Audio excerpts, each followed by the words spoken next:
اللہ تبارک و تعالیٰ کے فضل و کرم سے ہمیں اپنی زندگی میں ایک اور رمضان نصیب ہو رہا ہے۔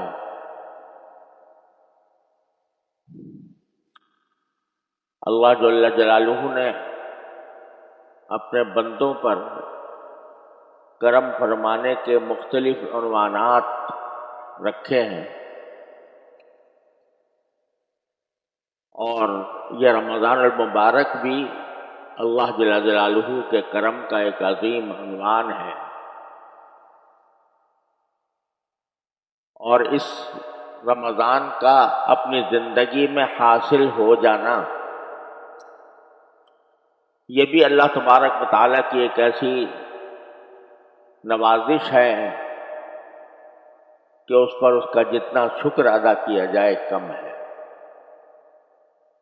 آپ ذرا سوچیں کہ پچھلے سال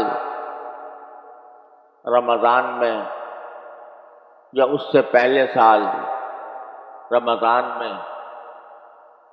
کتنے ہمارے اعزاء اقربا،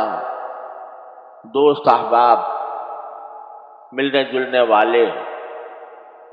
رمضان المبارک کی ان عبادتوں میں ہمارے ساتھ شریک تھے، نمازوں میں، روزوں میں اور دوسرے عبادات میں ہمارے ساتھ شریک تھے، لیکن آج وہ دنیا میں موجود نہیں رہے اور رمضان المبارک کی ساعتوں سے فیضیاب ہونے کا موقع ان کے لیے ختم ہو۔ لہذا جب رمضان المبارک ہم پر سایہ فگن ہو تو سب سے پہلی چیز اور سب سے پہلا کام جو ہم پر واجب ہوتا ہے وہ اللہ جل جلالہ کا شکر ہے۔ یا اللہ، آپ کا فضل و کرم ہے، آپ کا شکر ہے کہ آپ نے یہ مبارک مہینہ ہمیں اپنی زندگی میں عطا فرما دیا، اور اس بات کا موقع فراہم فرمایا کہ اس مہینے کے اندر ہم اپنے گناہوں کی بخشش کا سامان کر لیں، اور جس مقصد کے لیے اللہ جل جلالہ نے یہ مہینہ مقرر فرمایا اور جن کاموں کی اس میں ہم کو ہدایت عطا فرمائی، اللہ تبارک و تعالیٰ نے کے فضل و کرم سے وہ ہماری زندگی کا ایک اہم سرمایہ ہے۔ اللہ تعالیٰ اس سے ہمیں صحیح فائدہ اٹھانے کی توفیق عطا فرمائے۔ اصل میں دیکھا جائے تو صبح سے لے کر شام تک کے جتنے اوقات ہوتے ہیں وہ سارے سال میں ہر روز ایک جیسے ہیں۔ سورج نکلتا ہے، بڑھتا ہے، دھوپ ہو جاتی ہے، شام ہوتی ہے، سورج غروب ہو جاتا ہے، رات آ جاتی ہے۔ یہ سلسلہ 12 مہینے جاری رہتا ہے، اور دن کے اعتبار سے اگر دیکھا جائے تو رمضان کا دن اور شعبان کا دن اپنی ظاہری حالت کے اعتبار سے یکساں ہیں۔ وہی سورج نکل رہا ہے، وہی غروب ہو رہا ہے، وہی دھوپ آ رہی ہے، وہی رات آ رہی ہے۔ یہ سارے ظاہری حالات کے اعتبار سے سب برابر نظر آتے ہیں، لیکن اللہ جل جلالہ بعض مرتبہ اپنے غافل بندوں کو اپنی طرف متوجہ فرمانے کے لیے اور رجوع الی اللہ کا ایک موقع فراہم کرنے کے لیے کسی خاص دن کو، کسی خاص مہینے کو، کسی خاص عشرے کو اپنی طرف منسوب فرما لیتے ہیں، نسبت عطا فرما دیتے ہیں کہ یہ میرا مہینہ ہے، یہ میرا دن ہے، یہ میری رحمتوں کا دن ہے، یہ میری برکتوں کا دن ہے، یہ میری برکتوں کا عشرہ ہے، یہ میری برکتوں کا مہینہ ہے۔ تو اس نسبت کی وجہ سے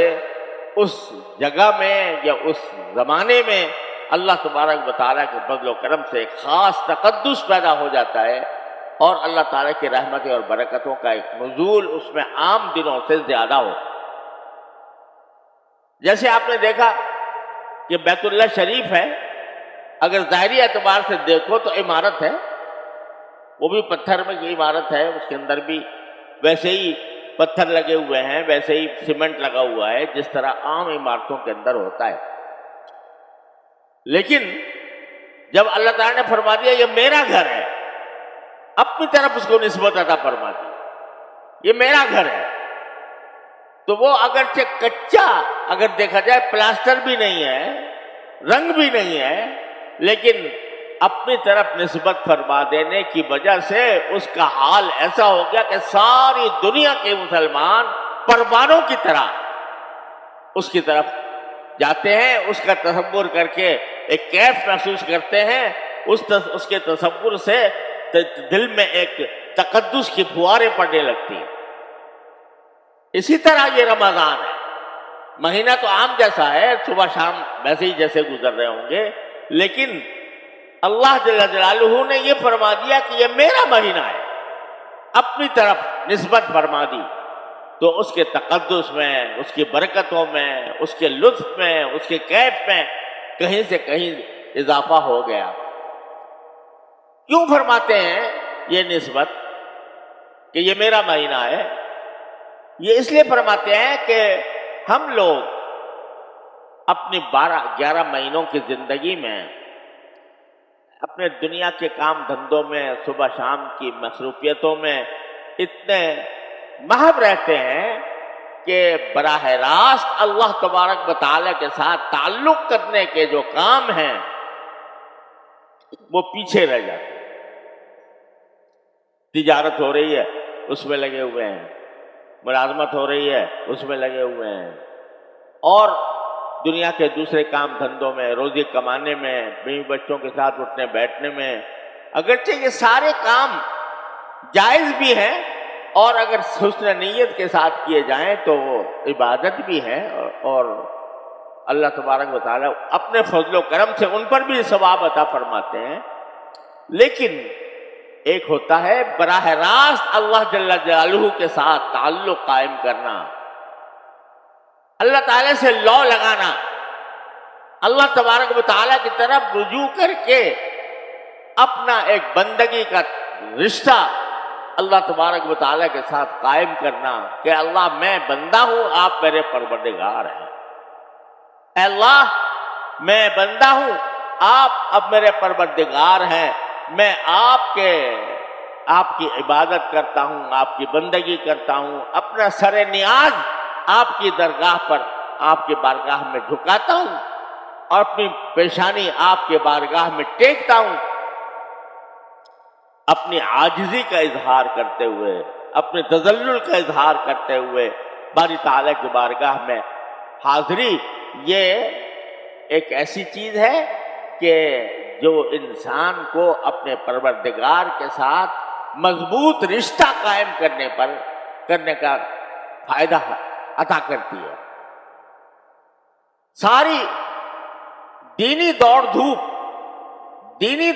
میں کہہ رہا ہوں، دینی دوڑ دھوپ یعنی جتنی بھی عبادتیں ہیں، علم حاصل کرنا ہے، بعض کی مجلس میں جانا ہے، معلومات دین کی فراہم کرنا ہے اور دین کے احکام سمجھنا ہے، یہ ساری دینی دوڑ دھوپ، اس کا جو اصل مقصد ہے وہ کیا ہے کہ بندے کا اپنے اللہ کے ساتھ رشتہ قوی ہو جائے، یہ ہے مقصود۔ قوی ہونے کے کیا معنی ہے کہ میں اپنے پروردگار کو ہر وقت اپنے پروردگار سے جڑا رہوں، جب مجھے کوئی حاجت درپیش ہو میں اپنے پروردگار سے مانگوں، یا اللہ میری یہ حاجت درپیش ہے، اپنے فضل و کرم سے میری حاجت پوری فرما دیجیے۔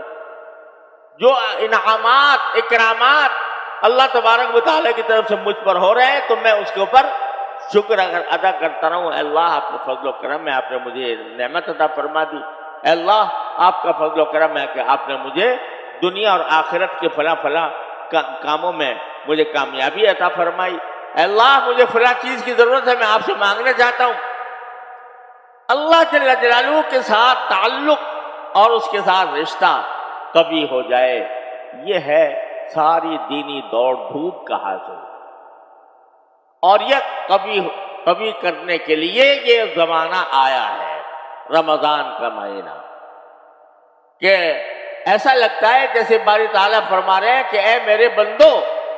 غافل بندو، کہاں بھاگے جا رہے ہو؟ تھوڑے دیر کے لیے میرے پاس آ جاؤ اور میری بارگاہ میں حاضر ہو جاؤ، اپنے اور کام دھندے تھوڑے سے ملتوی کر دو، ان میں کمی کر دو، ضرورت کی حد تک رکھو، لیکن اس مہینے کے اندر مجھ سے تعلق جوڑ لو، مجھ سے تعلق کبھی کر لو، مضبوط کر لو۔ یہ ہے پیغام رمضان کا۔ اس لیے اس پیغام کو سمجھنے، بات یہ نہیں ہے کہ صرف روزہ رکھ لیا اور تراویح پڑھ لی، گرتے پڑتے تراویح پڑھ لی، دل چاہ رہا ہے نہیں چاہ رہا ہے، سستی ہو رہی ہے لیکن پڑھ لی۔ بات صرف اتنی نہیں ہے، بات کیا ہے؟ یا ایھا الذین آمنوا کتب علیکم الصیام کما کتب علی الذین من قبلکم لعلکم تتقون۔ تمہارے پر روزے اس لیے فرض کیے گئے ہیں اے اللہ کے بندو، روزے اس لیے فرض کیے گئے ہیں لعلکم تتقون، تاکہ تمہارے اندر تقویٰ پیدا ہو۔ روزے کا اصل مقصد کیا ہے؟ کہ بندے کے اندر تقویٰ پیدا کرنا۔ تقویٰ کیسے پیدا ہوتا ہے؟ کہ آدمی روزے میں اگر یہ سوچے، یہ سب سوچنے کی باتیں ہیں، اپنے دلوں میں بٹھانے کی باتیں ہیں کہ جب رمضان میں روزہ رکھے ہوئے ہے، الحمدللہ اللہ تعالیٰ کا فضل و کرم ہے، بڑی نعمت ہے کہ روزے کی اللہ نے توفیق عطا فرمائی، تو مگر یہ سوچے کہ میں کیوں کھانا نہیں کھا رہا، کیوں پانی نہیں پی رہا؟ بھوک لگی ہوئی ہے مگر نہیں کھاؤں گا، پیاس لگی ہوئی ہے اور گھر میں ٹھنڈا پانی موجود ہے، کوئی دیکھنے والا بھی نہیں ہے لیکن اس پیاس کو میں ٹھنڈے پانی سے نہیں بجھاؤں گا۔ کیوں نہیں بجھاؤں گا؟ اس لیے نہیں بجھاؤں گا کہ میرے رب نے، میرے پروردگار نے مجھے منع کیا، ثم اتموا الصیام الی اللیل، یہ فرمایا کہ رات آنے تک، یعنی شام مغرب تک تم کھانے پینے سے باز رہو، نہیں کھاؤ نہیں پیو۔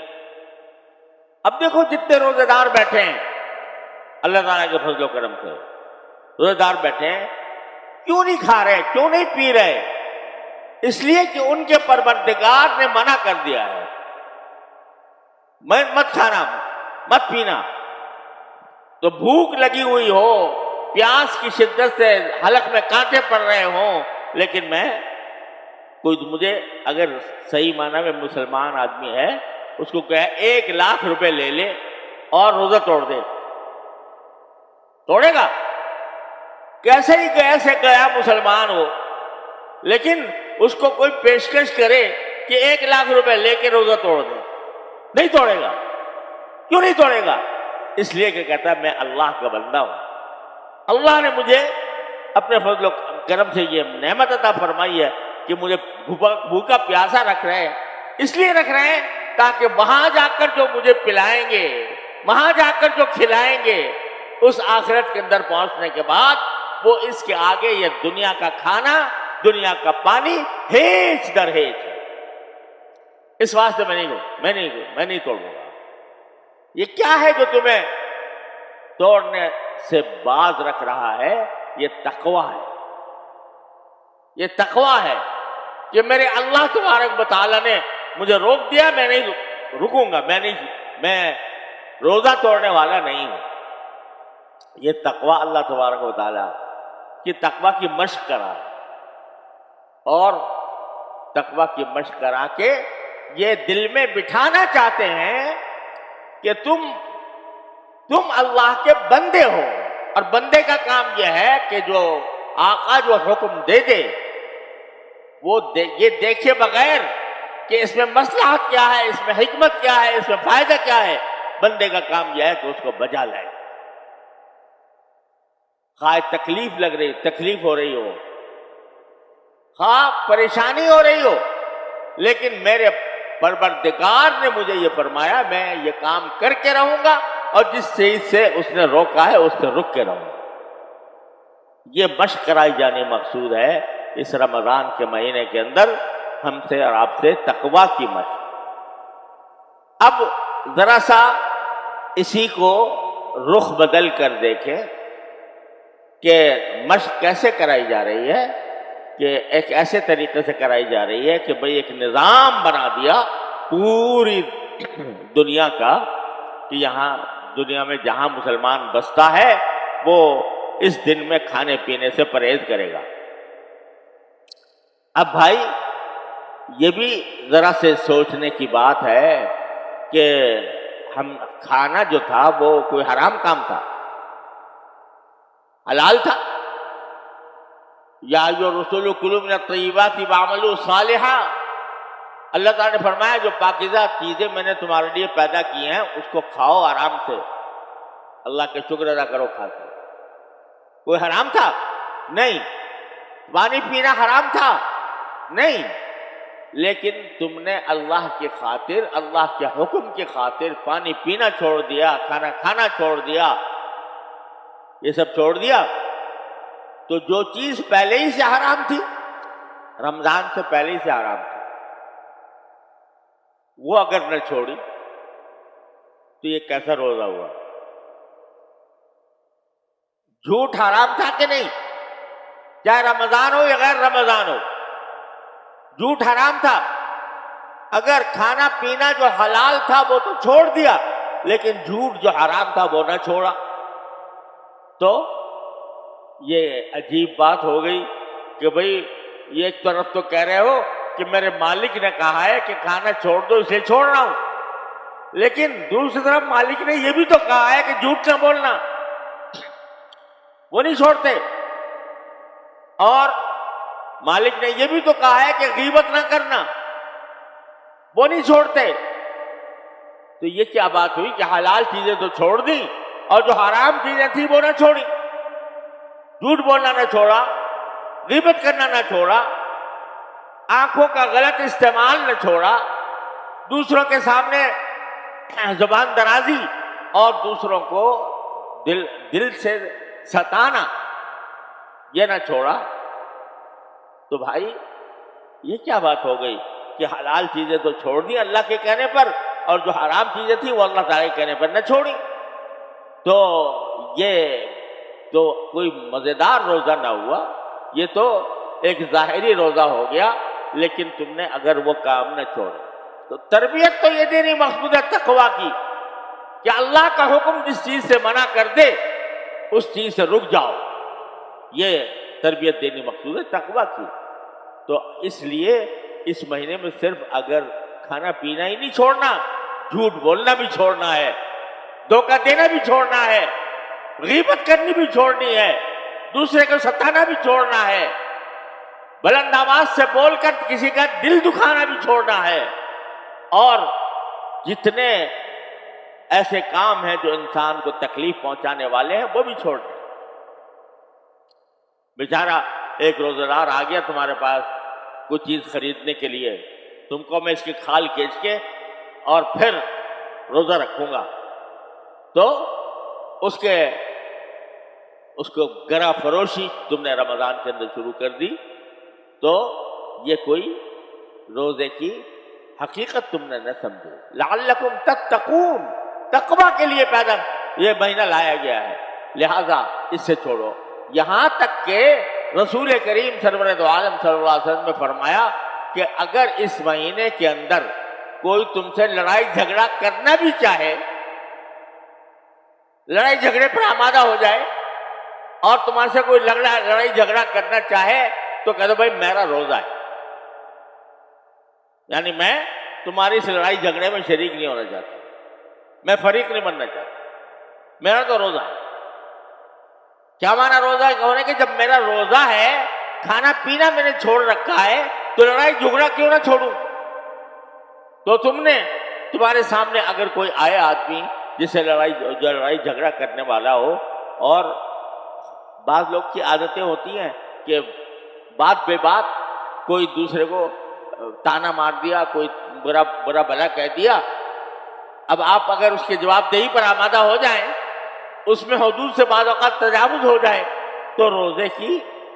جو حقیقت ہے وہ حاصل نہ ہوئی. لہذا رسول کریم سرور عالم صلی اللہ علیہ وسلم فرماتے ہیں کہ اگر کوئی جھگڑنے والا تم سے جھگڑا بھی کرنا چاہے تو کہہ دو کہ میرا روزہ ہے. کیا مانا؟ کہ وہ گالیاں دے رہا ہے، وہ برا بھلا کہہ رہا ہے، وہ غصہ ہو رہا ہے، کہ تو بھائی میرا روزہ ہے. نہ میں گالی دوں گا، گالی کے جواب گالی سے دوں گا، نہ تمہارے جھگڑے میں شریک ہوں گا، نہ تمہارا کوئی جواب دوں گا. میرا جواب صرف اتنا ہے کہ میرا روزہ ہے. میں تمہارے ساتھ الجھنا ہی نہیں چاہتا. بات ختم ہو گئی. تو اس لیے یہ تقویٰ کا جو روزے کا جو اصل مقصود ہے قرآن کریم میں بیان فرمایا وہ یہ ہے کہ تمہیں تقویٰ حاصل ہو. تقویٰ اسی وقت حاصل ہوگا جب کھانے پینا چھوڑنے کے ساتھ تم اپنے ناجائز کام جتنے بھی ہیں، چاہے وہ ایسے کام ہو جو جن کے تعلق زبان سے ہے، چاہے ایسے کام ہو جن کے تعلق نگاہ سے ہے. نگاہ کو محفوظ رکھو، زبان کو محفوظ رکھو، کانوں کو محفوظ رکھو، اور اس طرح روزہ گزارو تو تمہارے تقویٰ کی منزل انشاءاللہ حاصل ہو جائے گی. بس یہ طے کر لیا جائے کہ رمضان کے مہینے میں میری زبان سے کوئی بات غلط نہیں نکلے گی. خاموش رہوں گا، حتی الامکان خاموش رہوں گا. اور میری نگاہ کبھی کسی غیر محرم پر یا اس کی تصویر پر نہیں پڑے گی. ایک مصیبت آ گئی ہے، یہ موبائل کا ہر ایک کے ہاتھ میں ہے، بچے کے ہاتھ میں ہے، اور جو گناہ کبھی کہیں جا کر کیے جاتے تھے اپنے گھر کے اندر خلوت کے اندر کیے جا رہے ہیں. ارے بھائی کم از کم رمضان کے اندر تو کم از کم اس سے اپنے آپ کو بچا لو اور نگاہ کی حفاظت کرو. اگر کھانا پینا چھوڑ دیا اور آنکھوں سے گناہ کماتے رہے، زبان سے گناہ کماتے رہے، تو رمضان کا فائدہ کیا ہوا؟ لہذا اللہ تعالی ہمیں اس پر عمل کی توفیق عطا فرمائے کہ جس طرح ہم کھانا پینا چھوڑے ہوئے ہیں اسی طرح ہر طرح کے گناہ بھی چھوڑے ہوئے ہوں، زبان کے بھی اور آنکھ کے بھی اور کان کے بھی، ہاتھ پاؤں کے بھی، ہر طرح کے گناہ ہم نے چھوڑے ہوئے ہوں. تو انشاءاللہ اس طرح رمضان گزرے گا تو رسول کریم صلی اللہ علیہ وسلم کی طرف سے خوشخبری سن لو. رسول کریم صلی اللہ علیہ وسلم نے خوشخبری دی کہ من سلم لہ رمضان سلمت لہ السنہ. جس کا رمضان سلامتی سے گزر گیا